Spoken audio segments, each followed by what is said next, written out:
फर्जी वाला केस जो पंजाब सरकार ने एक पटिशन फाइल की थी कल, उसकी सुनवाई जस्टिस जीएस गिल की कोर्ट में लगी थी। तो माननीय न्यायाधीश ने इस केस को मंगलवार के लिए एडजर्न किया है, क्योंकि ये दूसरे बेंच का मैटर था, इसलिए अब इसकी पे सुनवाई मंगलवार को होगी।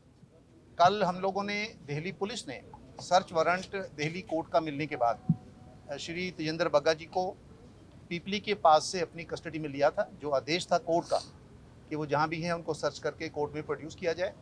कल शाम को उनको दिल्ली की कोर्ट में पेश किया गया और माननीय जज ने उनको कल, क्योंकि वो मेल हैं, एडल्ट हैं, उनको अपने घर भेज दिया है। उनका मेडिकल हुआ है, मेडिकल में जो भी कार्रवाई आगे चलेगी वो जाएगी। आज पंजाब सरकार ने 2 एप्लीकेशनें मूव की हैं, अभी हमको नोटिस नहीं आया लेकिन कॉपी हमको आई है। तो सोमवार मंगलवार को इसकी सुनवाई होगी, तो इस पर आगे देख के जो भी कार्रवाई करनी है वो करेंगे। एक एप्लीकेशन गवर्नमेंट ऑफ इंडिया को और दिल्ली पुलिस को पार्टी बनाने की है, तो हम तो कल वैसे खुद ही पेश हो गए थे क्योंकि ये मामला सारा मीडिया में बहुत आ रहा था। तो मंगलवार को इसकी सुनवाई होगी, आगे की जो भी कार्रवाई है वो मंगलवार को होगी। जैन सर, दिल्ली पुलिस की तरफ से जो रिप्लाई फाइल किया गया है उसमें क्या कुछ जानकारी दी गई है? हमने 2-3 बातें स्पष्ट की हैं जो मैंने कल भी की थी, मैं आज भी करना चाहता हूँ। पहली बात, सुबह जब तेजिंदर बग्गा को पंजाब की पुलिस ने पकड़ा है, उनके घर से लेकर आए हैं, उससे पहले उन्होंने हमको कोई जानकारी नहीं दी, कोई इंटीमेशन नहीं दी, कोई कॉन्फिडेंस में नहीं लिया, कोई डॉक्यूमेंट नहीं दिया।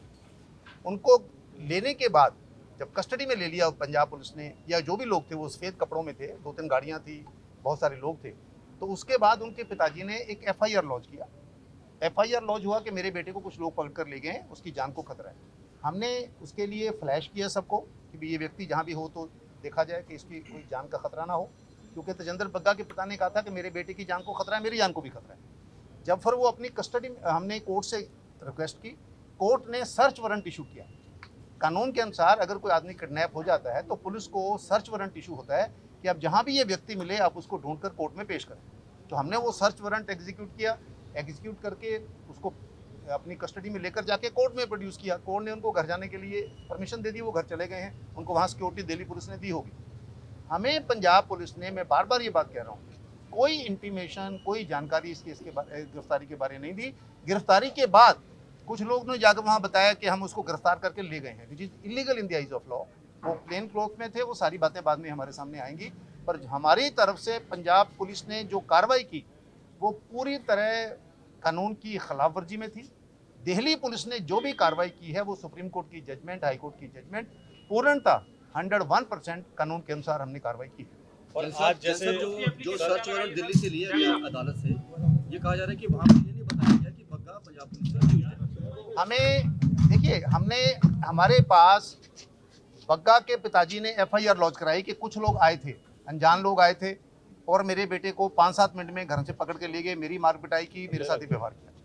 उस FIR के बेस पे हमने दिल्ली पुलिस में एप्लीकेशन दी कि भी ऐसे करके उस बच्चे की किडनैपिंग का केस हुआ है, तो कोर्ट ने समन इशू कर दिया। और दूसरी बात, अगर मान लीजिए कोई ऐसी इरेगुलरिटी उनको लगता है तो दिल्ली के दरवाजे सबके लिए खुले हैं, वो जाके दिल्ली की कोर्ट में एप्लीकेशन दें। यहाँ पर जो पटिशन कल हुई थी, मैं फिर स्पष्ट कर रहा हूँ, कल की जो पटिशन थी वो सिर्फ ये थी कि हरियाणा पुलिस ने 4-5 पंजाब के पुलिस ऑफिसर्स को कुरुक्षेत्र में डिटेन किया हुआ है, उनको रिलीज किया जाए। इतनी सी बात थी। ना तेजिंदर बग्गे का उसमें कोई मेंशन था, ना दिल्ली पुलिस उसमें कोई पार्टी थी, ना उसकी अरेस्ट करने का कोई मामला था। अब ये उस एप्लीकेशन से आगे बढ़ा के कुछ भी आर्ग्यू करना चाहें, वो कानूनी कार्रवाई है, कानून अपनी कार्रवाई। जैन साहब, एक लास्ट सवाल बड़ा टेक्निकल है। कल भी पंजाब सरकार की एप्लीकेशन थी हैबियस कॉर्पस की, क्या उसमें बग्गा का जिक्र था? उसमें बग्गा ना पार्टी है ना बग्गा का जिक्र है कोई, जो मेरी जानकारी जितना मैंने देखा है। लेकिन मैं समझता हूँ कि आपकी पटिशन क्या है। पटिशन ये है कि जो हमारे पुलिस ऑफिसर्स को हरियाणा पुलिस ने, दिल्ली पुलिस में नहीं था, हरियाणा पुलिस ने इलीगली डिटेन किया, उनको रिलीज किया जाए। और मैंने कल भी कहा, आज भी मैं कह रहा हूँ, हमने कल लिख के भी माननीय कोर्ट को कहा है, हरियाणा सरकार ने भी कल कहा है, दिल्ली पुलिस ने, फिर दोबारा कह रहा हूँ, किसी पंजाब पुलिस के अधिकारी को डिटेन नहीं किया, गिरफ्तार नहीं किया। और जो FIR लॉन्च हुआ वो भी पंजाब पुलिस के ऑफिसर्स के किसी के खिलाफ नहीं है, वो अज्ञात व्यक्तियों के खिलाफ है, क्योंकि उनके पिता को नहीं मालूम था, वो प्लेन क्लॉथ में थे, जो बच्चे को उठाकर ले गए हैं वो कौन है। जबकि सुप्रीम कोर्ट की डायरेक्शन है, पुलिस अगर किसी को गिरफ्तार करने जाए दूसरे राज्य में, हम फेडरल स्ट्रक्चर में हैं, आज ये दिल्ली में हुआ पंजाब वालों का, कल को तमिलनाडु में हो सकता है, यूपी में हो सकता है, मणिपुर में हो सकता है। सुप्रीम कोर्ट ये कहता है कि अगर एक राज्य की पुलिस दूसरे राज्य में किसी को भी गिरफ्तार करने जाती है, पुलिस यूनिफॉर्म में जाए, वहाँ की पुलिस को इन्फॉर्म करे, वहाँ की पुलिस को साथ लेकर जाए कौन सा FIR है, किस नंबर है, किस में अरेस्ट कर रहे हैं ये बताए, वहाँ से कोर्ट से ट्रांजिट रिमांड ले उसका, और रिमांड लेने के बाद वो लेकर आए। अगर मान लो पुलिस कोऑपरेट नहीं करती, जैसा पंजाब के कल कुछ लोगों ने इल्ज़ाम लगाया कि दिल्ली पुलिस कोऑपरेट नहीं कर रही थी, कानून में उसका भी प्रावधान है।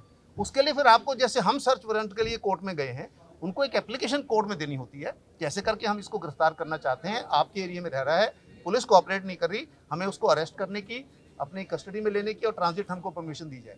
इन्होंने तो सारी नियमों की धज्जियां उठाकर ऐसे, जैसे भी वहाँ से जो मैंने कल कहा था, जैसे ये तजिंदर बग्गा ना होकर कोई शोले फिल्म का गब्बर सिंह है कि जैसे मर्जी उसको पकड़ो और गाड़ी में डाल के ले आओ, और हिंदुस्तान और हरियाणा का, पंजाब का कोई कानून कुछ नहीं होगा।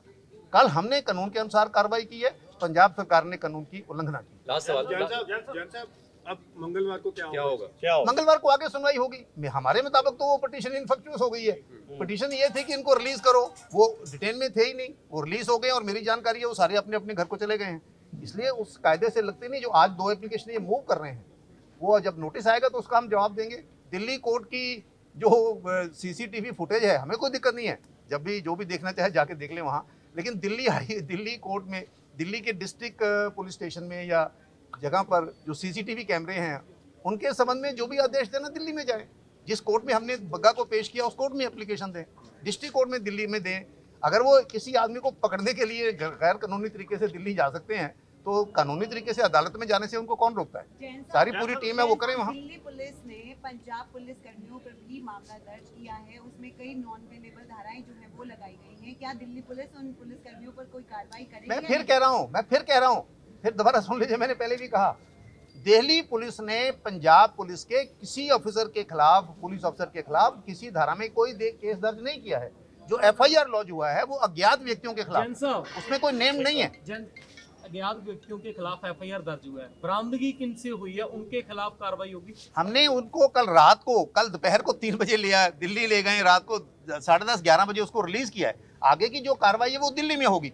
यहाँ का तो मामला जितना था वो कार वहाँ गुजर गया, गुबार देखते रहे। यहाँ का मामला तो हो गया।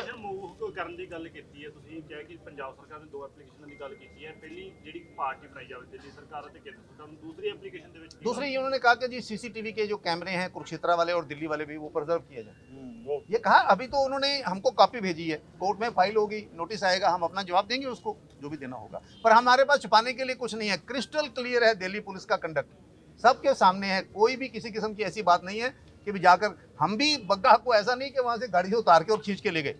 जो एग्जीक्यूशन वारंट कोर्ट का था वो SSP को दिखाया, उन सबको दिखाया। दिखाने के बाद बाकायदा कार्रवाई हुई है।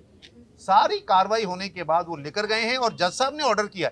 ऐसा नहीं कि हमने ले जाकर उनको छोड़ दिया, दिल्ली के बॉर्डर पे भी जाओ, जहाँ जाना जाओ।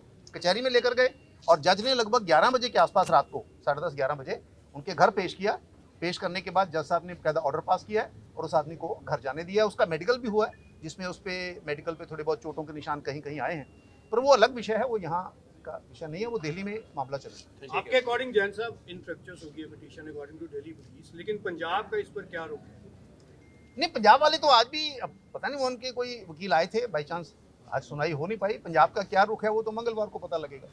लेकिन लगता मुझे वही है ना, कार वहाँ गुजर गया, गुबार देखते रहे। ठीक है।